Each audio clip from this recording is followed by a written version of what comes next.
story of this episode, the OP out of the blue got contacted by her fiance's older sister, asking her to mediate and help them reconcile him with family. Now, OP knew a little about why her fiancé cut contact with his family, that she never even met them nor introduced to them because of what happened, and now she's asking advice on what to do, or should she even interfere? Now let's read the story. Original post: me, 28 female, and my fiancé, 34 male, have been together for 4 years now. He was in a previous marriage before we met that ended in divorce, because his ex-wife had a long-term affair. During their marriage, my fiancé was diagnosed with cancer and went through a very tough battle. During that time, his family found out that his wife was cheating on him through a third party, but they didn't tell him because he was very sick. They basically hid the truth from him and let his ex-wife be around him. My fiancé thankfully won his battle, and towards the middle of his recovery, his ex-wife came clean because she felt guilty.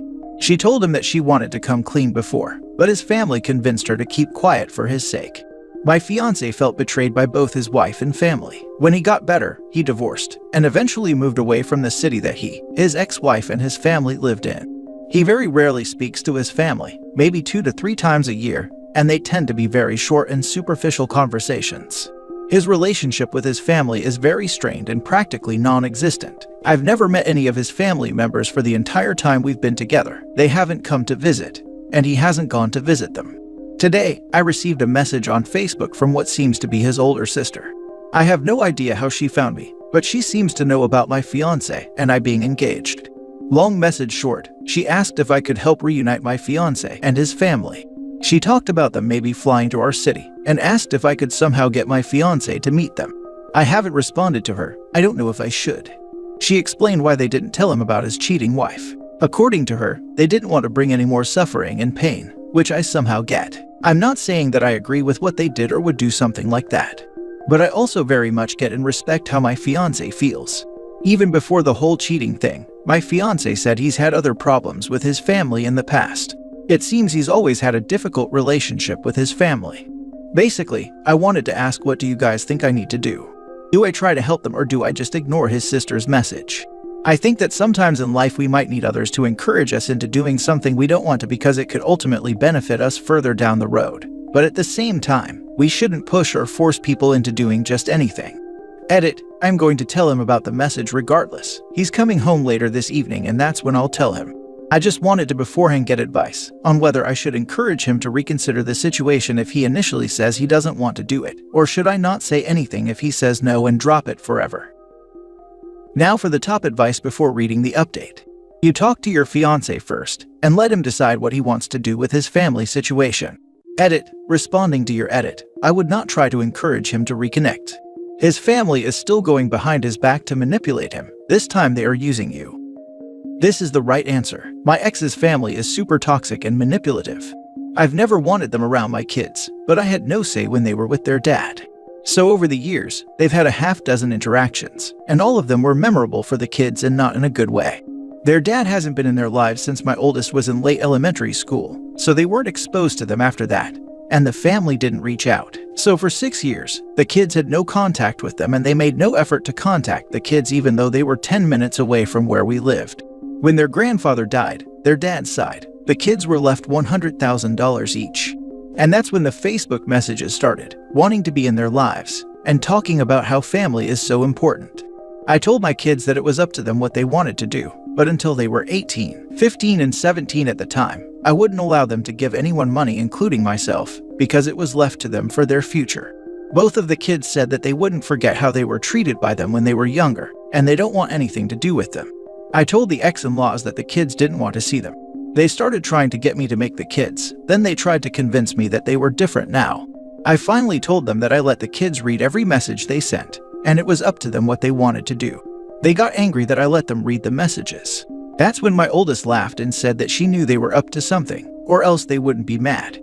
And she's right. My point to all of this is, manipulating you and trying to use your good relationship with your fiancé to get what they want is a sign that they haven't learned anything. They're still manipulative and don't even think they've done anything wrong. Tell your partner, heck, show him the message, and let him decide what to do. He's the one that knows them, knows the wrongs they have done, and knows if that's something he wants in his life.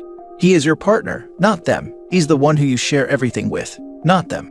So they can't get mad at you for letting him read the messages. And if they do, they were being underhanded and manipulative to your fiancé, again. Then you can see who they are too. Let him decide how to handle it. I haven't spoken to my mother in over 20 years, and I would be livid if my husband tried to convince me to reconsider that, and doubly so if I found out that the reason was because she wanted him to. Yes, I had to shut down a friend very firmly because she thought I should forgive my brother and reach out to him. He stole thousands from my kids and his own, cheated on his wife for years, and I don't want any contact with him. She says, but he's family. Not after what he did. No, he doesn't deserve a family if that's how he treats the most vulnerable family members. If it were me, I'd show him the message right away and ask him how he would like for you to respond. After all, it's his family. Plus, he is already upset about people keeping information from him, so don't keep this from him. Considering his past trauma, you probably want to err on the side of disclosure. Edit, I just have to add, his family ought to know better. Sneaking behind his back and lying is the exact thing he's mad about. And now they are doing it with you, trying to manipulate him through you. There's probably a good reason he's low contact with them. They have no problem just going behind his back. I will definitely show him the message and let him know when he gets home later. From what I could understand, it seems like his family want to sort of ambush him because they feel like he will shut down if he knows about it, which is a strong possibility. But I do not agree with ambushing people. Whatever I do, he will know. I guess I'm just unsure on whether I should encourage him to go through with it if he initially refuses, or whether I should just drop it. And now for the update. Thanks for all the advice. I really appreciate it. I showed my fiancé the message, which is something I always was going to do. He wasn't home when I received it and I was just waiting for him to get home. He read it, and we ended up having a long conversation after that. He told me more about his relationship with his family members. I already knew since a long time ago that his parents passed away when he was young, which made his upbringing hard. As an adult, he became the most accomplished member of his family, and kind of took care and helped his siblings. I knew that they took advantage of him numerous times, and he told me a few stories in the past, but he ended up telling me other ones that made me thankful we don't have to include them in our lives. My fiancé ended up responding to her from my account, and signed the message with his name. His sister replied with a very long message, followed by an audio recording accusing me of trying to keep him away from them, and calling me a selfish gold-digging witch. My fiancé and I listened to her audio together, and he wanted to respond to her, but I convinced him that it wasn't worth it, and that she probably wanted a reaction. I guess it's safe to say I'm never meeting his family, or at least his older sister. Anyway, thanks again for the help. Yeah, so if I was the sister, I'd definitely not call OP a selfish gold-digging witch. But she's probably projecting how they treated OP's husband. It definitely took me by surprise because I haven't even said a single word to her. The only message that was sent to her was my fiancé's, and he signed it off with his name. Yeah, she definitely doesn't see the error of her own ways, and thinks it's impossible to think that such a horrible idea as I'm the reason my own brother doesn't want to interact with his family, and will hold on to the idea that's it's who's in his ear.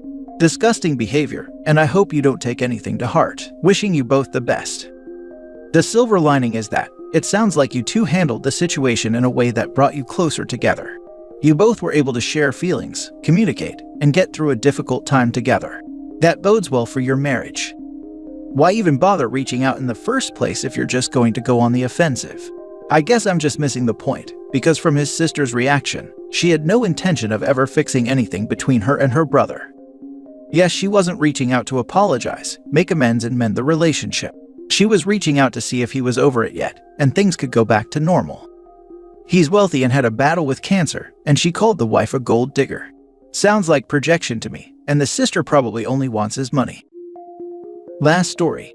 My 35 female parents, 74 male and 72 female, want me to financially support them, when they've only financially supported my brother 37 male. A little backstory that may help you understand the issue. My younger sister and I are on the spectrum and have a poor relationship with our parents, who always got really frustrated with us when we were little because of sensory issues. Even to the point of being cruel, like throwing us in ice-cold river water while we were screaming and begging them not to do it, just so we would get over it. There are still some hurt feelings on all sides about our childhood. My older brother, on the other hand, is not autistic, and has always had a much better relationship with our parents. They understand him. He is married with 2 young daughters and makes an average income. My sister and I are unmarried without kids, and I make an above-average income while she makes average. The issue itself. My parents are both in their 70s and didn't save for retirement.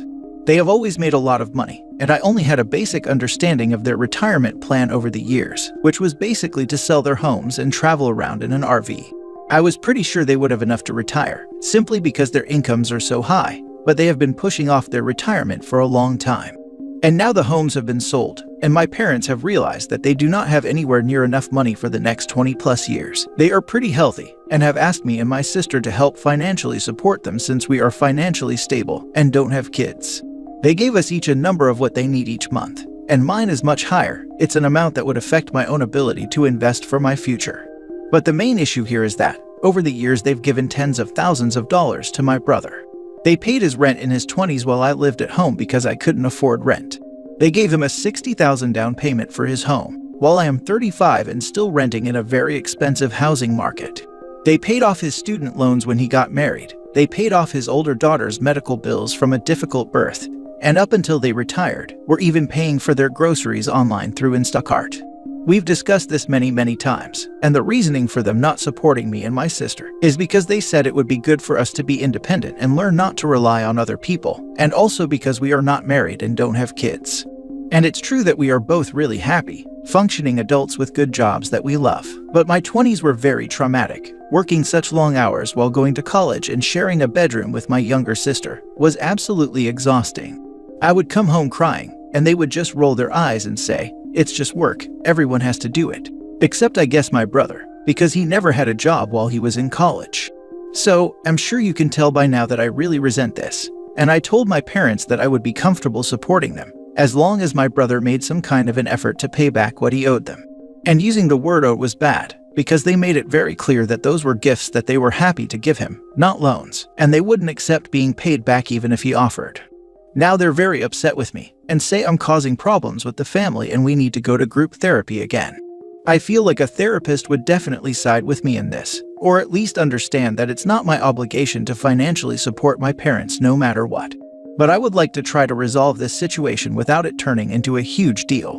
My boundary is pretty firm though. I honestly do not want to support my parents if my brother doesn't, and I feel like it won't be great for my mental health if I just have to swallow that down. Any advice? Now for the advice. This is a golden opportunity for them to be more independent and learn to not rely on other people. Oh my gosh, why am I not smart enough to come up with stuff like this in the moment, lol. Don't worry, you can also tell them that they can't afford to retire and that they need to work. Everyone has to do it. Good luck flapping your own wings. Don't ever tell your parents how much you make ever again. Make sure all your documents, paperwork, birth certificates are all in order. This could get ornery fast. You don't have to participate in therapy if you don't want to. You're old enough where you can leave the group chat. Go live life to the fullest on your terms. What unbelievable nerve they have. Don't give them a cent. Seriously, not one penny. You owe them nothing. Your parents unfortunately don't seem like very intelligent people if they made such a serious miscalculation in their retirement planning and finances. Perhaps they are telling you this story because they are still unable to say no to your brother, and they continue to deplete their savings to support him. Your brother, the golden boy, owes them a great deal, so perhaps they should go live with him. Do not disrupt your own retirement planning to bankroll theirs. Any money they guilt trip you into handing over will only be given to your brother if he says he needs it. You know they've probably left all their assets to your brother, don't you? Do not give them anything. When they start needing home help, let them deplete their wealth and go into a state-supported nursing home. Thank you for your advice. To be honest, I was also thinking it seemed like they had made a really serious miscalculation, in a way that made me wonder if it was like early signs of dementia, especially for my mom who works in finance. They have not been living like people who weren't sure about how they were going to fund their retirement. But then you said they probably left all their assets to my brother, which has been a big joke among me and my sister for years. And now I wonder if they just want more money to live on so that they don't have to dip into what they were planning to leave my brother and his kids, who are their only grandchildren too, to be fair. But it could also just be the fact that the stock market is far different than it was 4 or 5 years ago with the pandemic. I'm honestly not sure. I agree with you. Let the golden child support them. Keep your money, you've earned it. And make sure you save some of it for retirement. And don't give all your money away to your golden child if you don't have enough money to pay for your own retirement.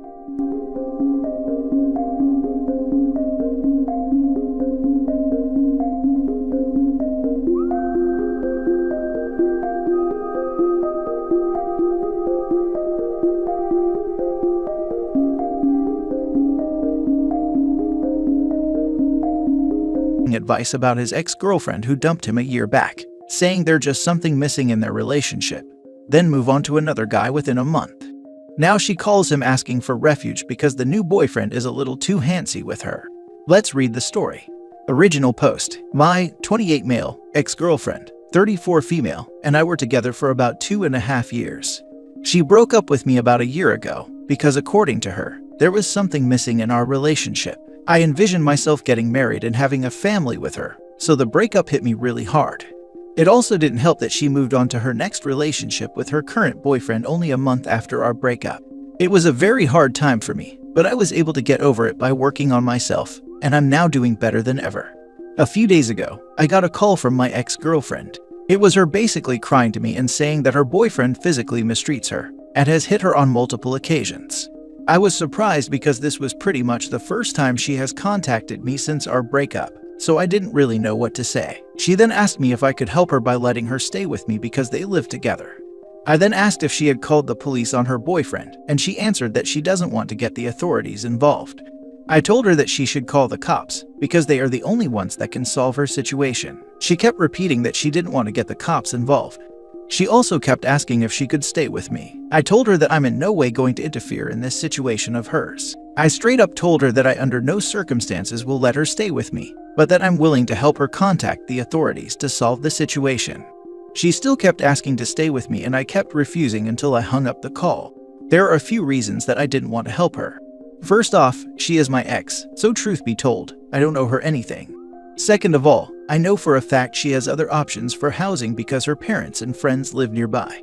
Also, I do not want to involve myself in a situation with a violent person that could possibly backfire on me. Who knows what that guy is capable of?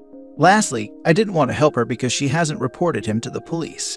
I am willing to help her contact the authorities to solve the situation, but other than that, I'm not getting myself involved. Despite having my reasons not to help her, I still feel guilty in a way. I don't really know how I can help her otherwise in this situation, and I feel like if she hasn't even called the police on him, there is really nothing else to do. How do you guys suggest I deal with this situation? Now for the top advice before reading the little update. Could you at least contact her parents and let them know what's going on?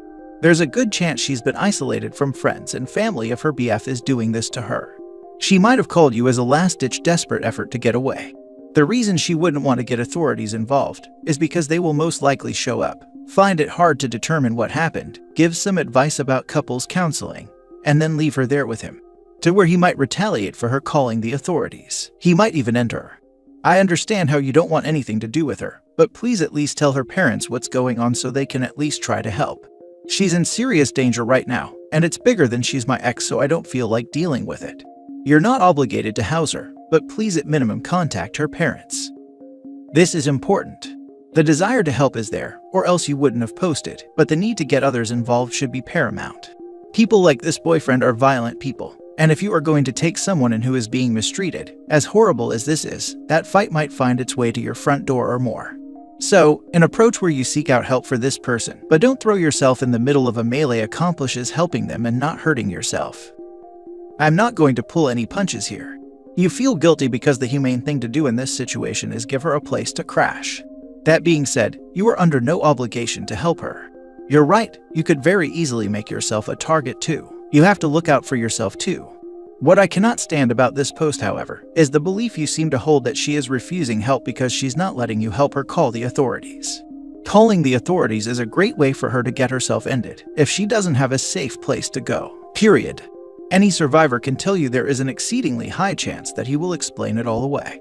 Paint her as the aggressor, get off scot-free.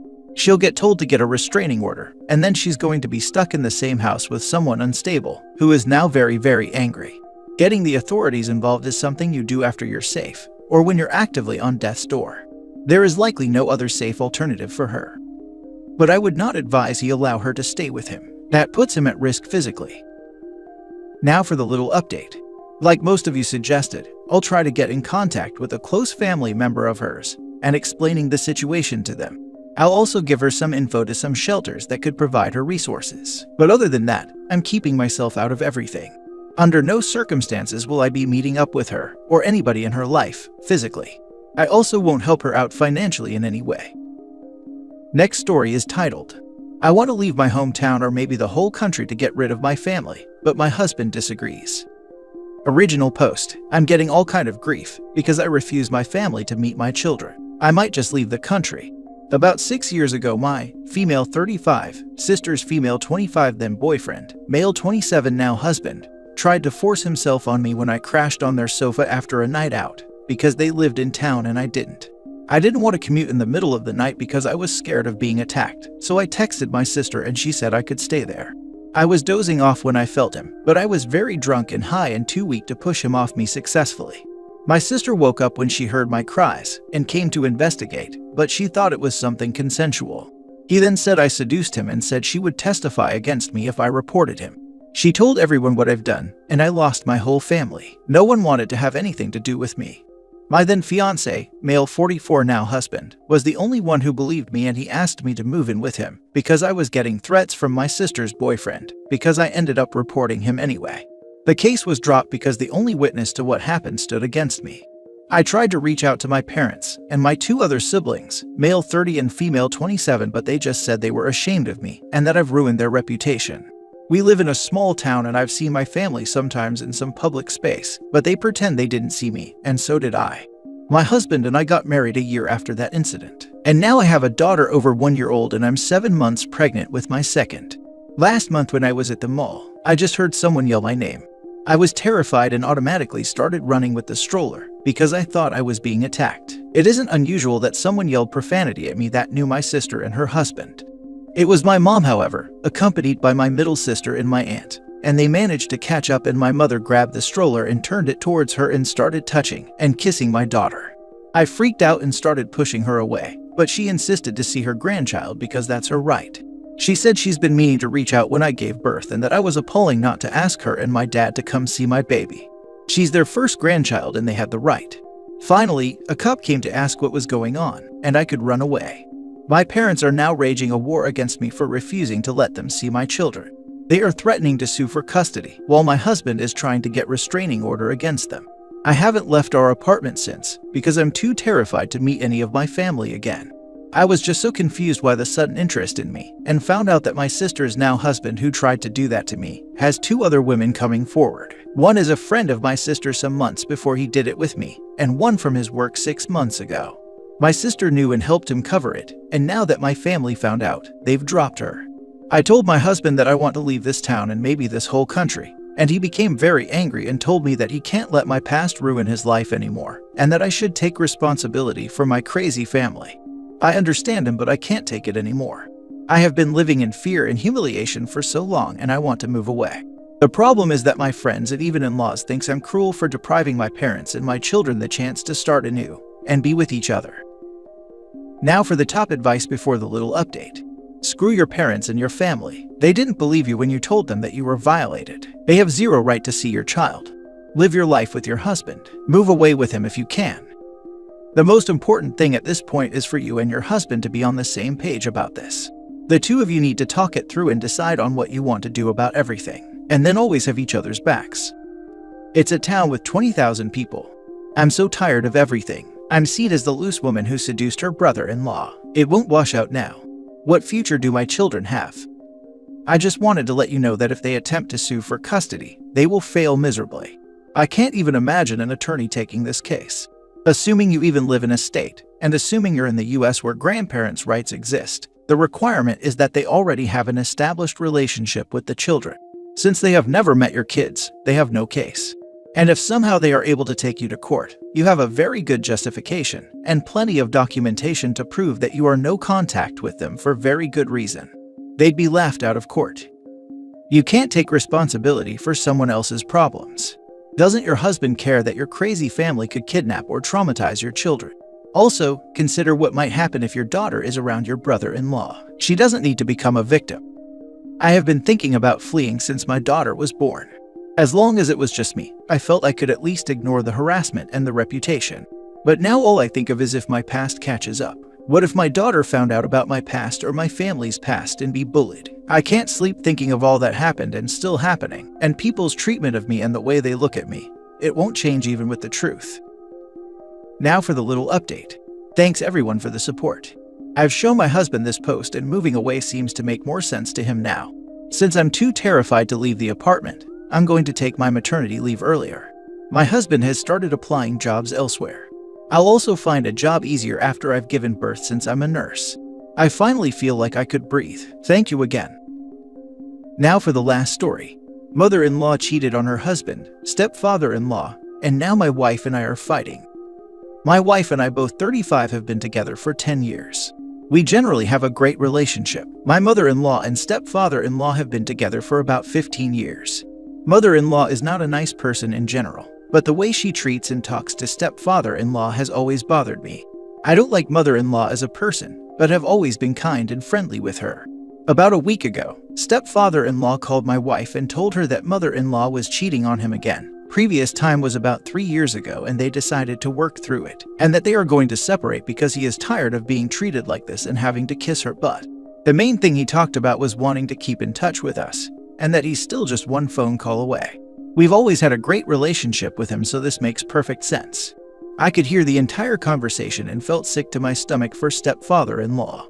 I felt angry that mother-in-law couldn't just be a decent person and end the relationship before moving on.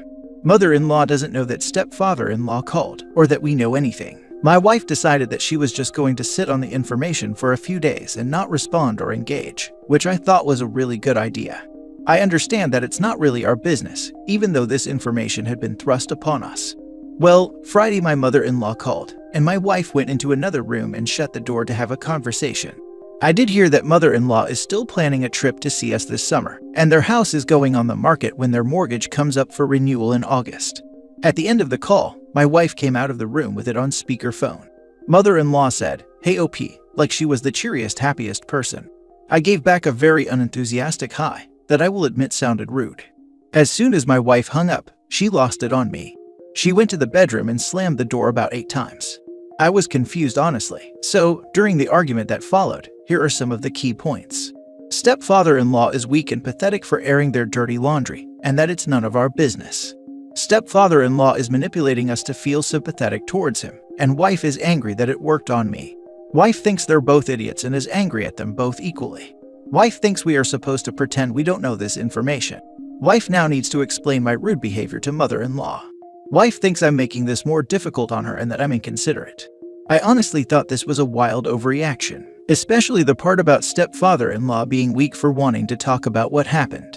I've had friends confess their issues with partners' infidelity and would never shame them for it. I also didn't know we were supposed to pretend we don't know. Had my wife communicated this with me, I would have said hi in a better tone. I apologized to my wife multiple times. I told my wife that I would call or text mother-in-law and apologize for my short response, and tell her I was just in a bad mood about a sports team or something along those lines. It didn't have to be about mother-in-law at all, especially when she doesn't think I know anything about their marital situation anyway. There has been no further discussion on this. We hardly spoke all day Saturday, and I'm worried today will be the same. I feel like I'm at a complete loss of anything else to do or say other than continuing to apologize. I understand my wife may be processing this information differently and could be having a rough time, but she's not talking about it with me. Any advice would be greatly appreciated. I apologized to my wife multiple times. I told my wife that I would call or text mother-in-law and apologize for my short response and tell her I was just in a bad mood about sports team or something along those lines. Why would you apologize? Seems to me that you are not standing up for yourself and your beliefs. Seems like your wife and mother-in-law are in control of your household. Your wife is repeating the same behavior that your mother-in-law did to her ex and soon-to-be ex-husband. OP is great at seeing how badly his stepfather-in-law is being treated, but unable to recognize that his wife acts the same. Chances are he's, if anything, more blind to what is happening to him. Why are you apologizing to your wife? You did nothing wrong. Also, big red flag wave from your wife for calling your stepfather-in-law weak, pathetic, and manipulative. Ask her how he was responsible for her mother cheating on him twice. Pay attention to her answer, so you'll understand when she does it to you. If mother-in-law discussed selling the house, she probably also discussed them getting divorced. Ask your wife for details of her conversation with her mother. Guarantee she manipulated the facts to make herself look like some kind of victim. Personally, if I was in your position, I would be having a serious discussion with my wife about her reaction, because it is not normal. Weak and pathetic on the one hand, and manipulative on the other, are more or less mutually exclusive.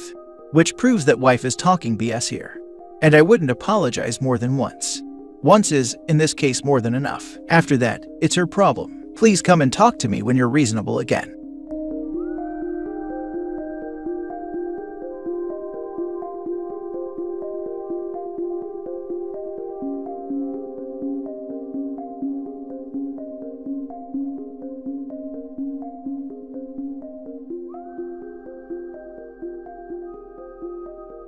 I purposefully ruined my cousin and ex's wedding, and it's brought me a lot of happiness. Plus updates. Original post. I once looked up to my cousin. I thought he was a great guy, and we were close like brothers. I was also dating a girl. I was deeply in love with her, and planned to marry her someday. I thought my life was perfect. One day I came home early because a colleague offered to cover my shift. I was pretty tired, so I accepted and went home. Arriving home, I found them in my bed, getting it on. Both of them were shocked to say the least. I told them I wanted them to be gone by the time I got back, and left the house. They were gone by the time I did get back, but she left me a note telling me she was sorry, and to call her when I'd calmed down.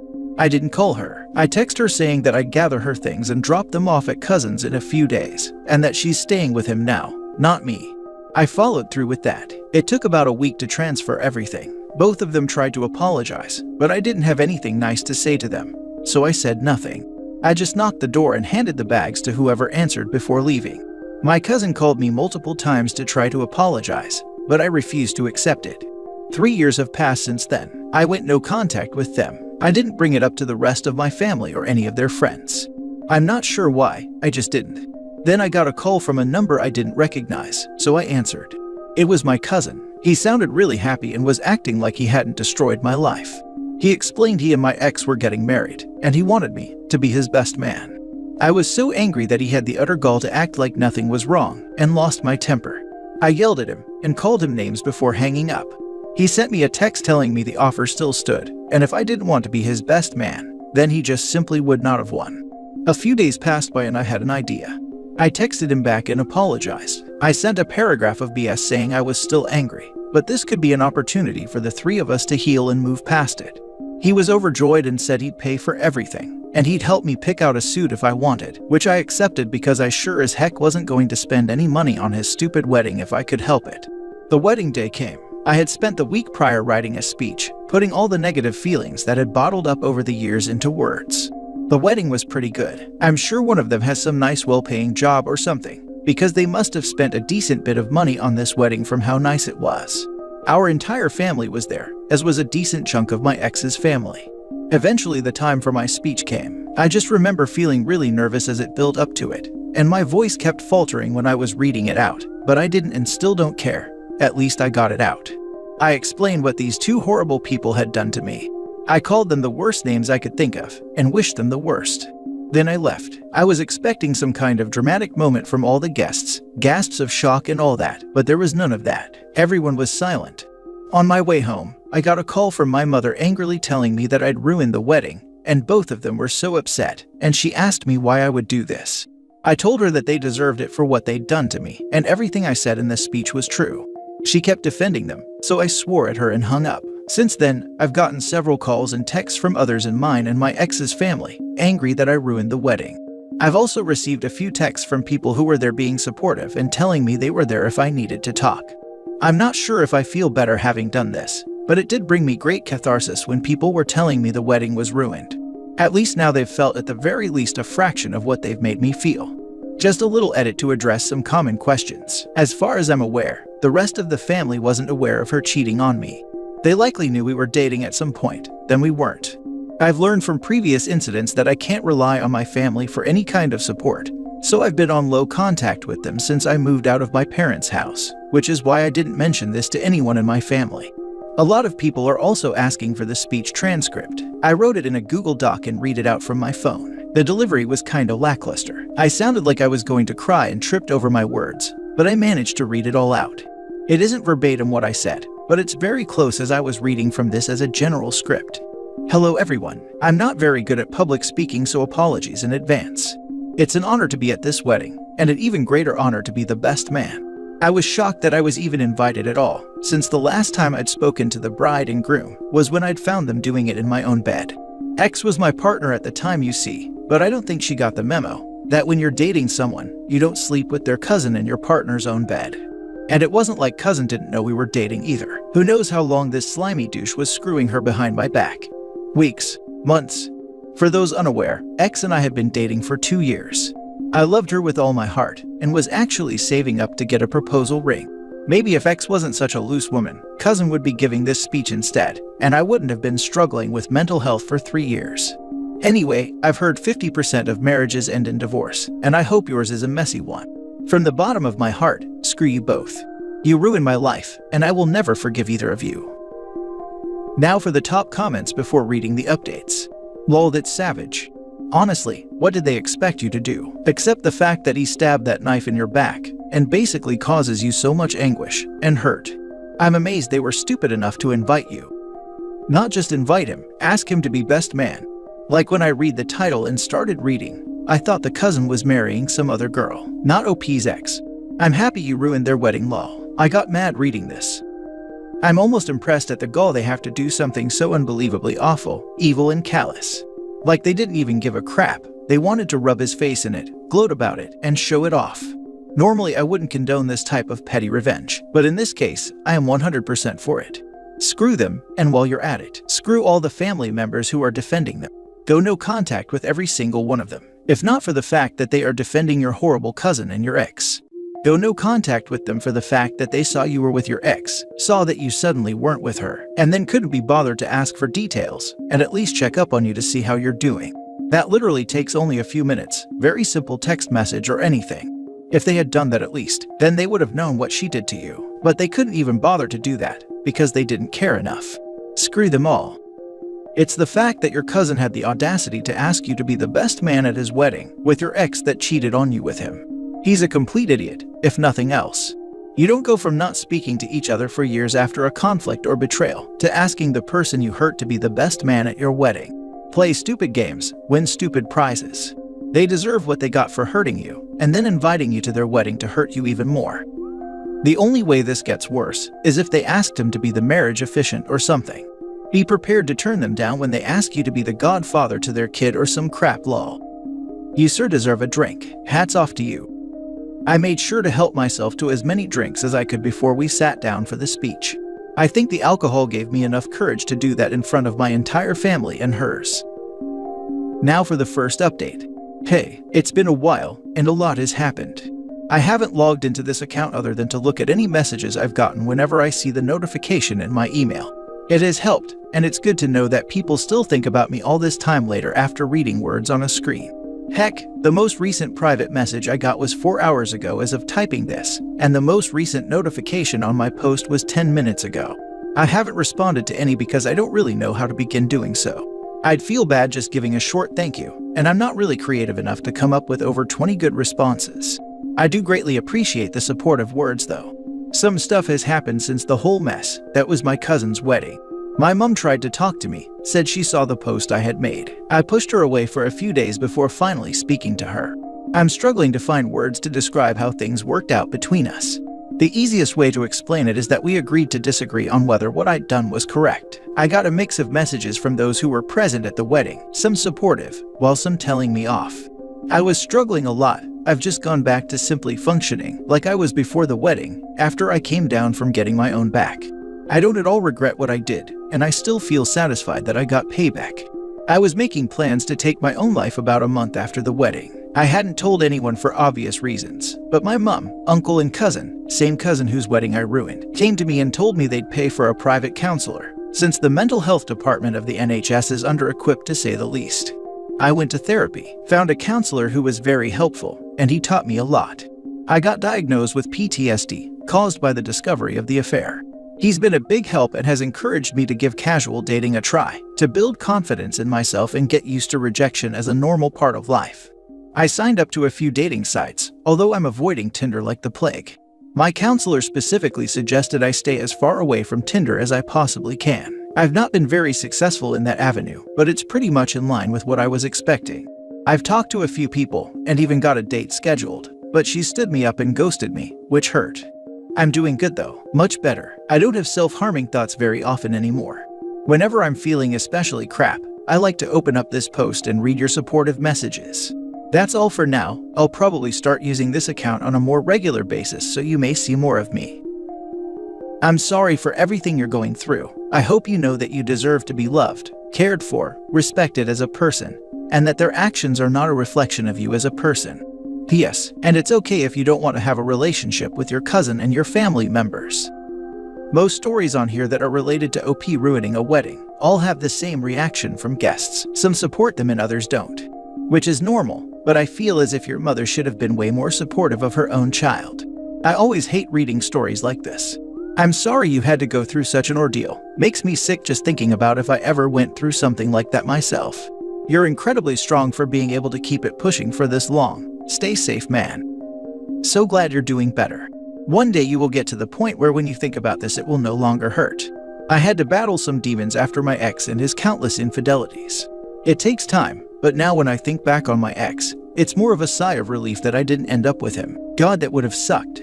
After a few first dates with a handful of guys, I stumbled upon someone when I wasn't even looking, and it all made sense.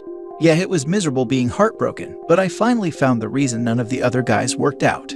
I know you will find that one day when you least expect it and sending all the good karma your way. You will have to battle some demons, but it's good you have already started the adventure. I wish you the best of luck, and God, I love that you got to give that amazing speech to them to begin the actual healing process. Some of us don't get to have that kind of moment, and so glad you got that mic drop moment. If I was there, I'd be like, oh snap, that was epic. Kudos. Now for the last update. Hey friends, I'm still getting DMs asking for updates and the like, and honestly, I'm still baffled people care enough to ask.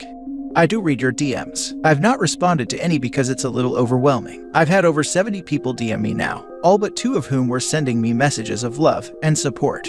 I really appreciate it, and I'm sorry for not responding. Like I said, it's just overwhelming. I might go through and respond someday. For now, I just open up my account and read the messages whenever I'm feeling down or generally just struggling to think positively. It really helps. Anyway, onto the update.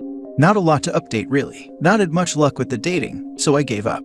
I finally went on a date with 2 separate girls, but neither of them were my type, so I didn't arrange for a second date with either. The first constantly talked about her ex and how much of an a-hole he was. Obviously, I can relate pretty hard, but it just gave me the impression that she hadn't moved on from him. After we'd finished our date, I walked her home and she offered for me to come inside and watch a movie with her. I declined and lied, saying I needed to go home and feed my cat. I don't have a cat right now, and she seemed to buy it. I felt bad for turning her down, and I hope she finds someone who will treat her well. She seemed like a sweet girl, but she's just hung up on a toxic ex. The second girl was just painfully boring. She constantly talked about Love Island, I'm a Celeb, and a few other shows I can't remember the name of. I faked an emergency just to get out of it, because 5 minutes with this woman felt like several decades. Other than that, no bites, and that's fine. My counselor said that if using those sites feels like a chore, then I should stop using them, and it felt like a chore, so I stopped. There's been quite a few common questions in my DMs, so I'll respond to them here. Question: how are you holding up? I'm doing great, all things considered. I have dark thoughts from time to time, but I've no intention to act on them. My counselor is a massive help. He's taught me a lot of coping mechanisms, and has helped boost my confidence from non-existent to probably a bit above average. Question: have you spoken with your ex at all since the wedding? Only when I've been to my cousin's house to visit with my mom, which is infrequent. I don't speak to either of them much. My mom just insists I visit him since he's paying for my therapy. I think she's trying to somehow repair our relationship, but once I'm well enough to not need therapy anymore, I'm going to go no contact with all of them and move to a different city. Question: continued from the previous question. If you do speak to your ex and or cousin, what do they say? Anything that isn't related to the wedding or doing each other in my bed. They do everything in their power to avoid talking about anything even tangentially related to those things. If you have additional questions, feel free to ask them in the comments. I'll try to answer them if I see them. I hope OP is able to successfully heal, but I don't think having his cousin and ex back in his life this soon is the healthiest option. My guess is that the cousin will cut paying the therapy if he doesn't visit them. With a deal like that, he'll be in therapy forever. OP's mom still is in the dark. For Pete's sake, OP doesn't need to talk to cousin. Cousin messed up the relationship by sleeping with OP's girlfriend. Like seriously, the cousin paying for therapy is the least he could do for having doing that with the ex in OP's bed. OP doesn't need to speak with cousin after dealing with that, and basically being guilted into being the best man so they could look good. I wonder if the therapist knows about this arrangement.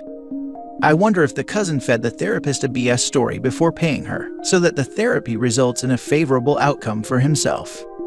Question: have you spoken with your ex at all since the wedding? Only when I've been to my cousin's house to visit with my mom, which is infrequent. I don't speak to either of them much. My mom just insists I visit him since he's paying for my therapy. I think she's trying to somehow repair our relationship. But once I'm well enough to not need therapy anymore, I'm going to go no contact with all of them and move to a different city. See, that's exactly why OP should get therapy elsewhere, and anyone else but from cousin paying, since his own mother is already using that info to force a relationship when there shouldn't be a relationship, nor conversation since the ex cheated on OP with the cousin. That is some insidious manipulation his own mother doing, and OP wouldn't be wrong to cut her out much sooner rather than later. I agree, but therapy is hella expensive. When I was going regularly a few years back, it was $50 a session with insurance, and I had to go once a week. The medication and gas money to and from appointments was an additional expense.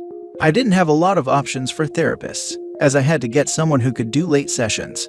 Being a teacher, I couldn't take off work for weekly sessions, so trying to find someone who can do 5 p.m. or later appointments was tough. I could barely afford all this, but it was that or follow through with offing myself. I hope I don't get to that place anytime soon because I wouldn't be able to afford that now.